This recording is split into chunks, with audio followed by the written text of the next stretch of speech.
Mechi ya kwanza, goli la kwanza ikiwa na Young Africans. Kikubwa niwashukuru sana mashabiki na niwashukuru wachezaji wenzangu na benchi nzima kwa ufundi. Kabla ya mechi niliitwa na mwalimu akanielezea jinsi anavyotaka nicheze na akanipa confidence ya kucheza. Vile vile ndani ya uwanja wachezaji wenzangu wote walikuwa na support kubwa na walikuwa na support vizuri. Okay.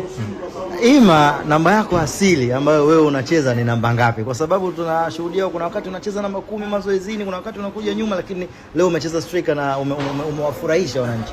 Namba yangu asili kabisa ni namba 10. Mimi kiungo mshambuliaji, lakini na uwezo wa kucheza namba 9 na winga zote mbili naweza kucheza, vile vile namba 8 naweza kucheza. Leo umevaa jezi ya Yanga kwa mara ya kwanza. Share na mimi ile feeling ambayo unayo.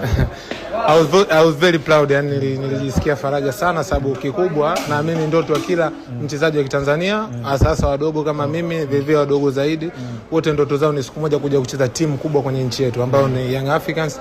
Kwa nimejisikia faraja sana. Naamini familia yangu, wazazi wangu wote wamejisikia faraja sana kuona nacheza hivi.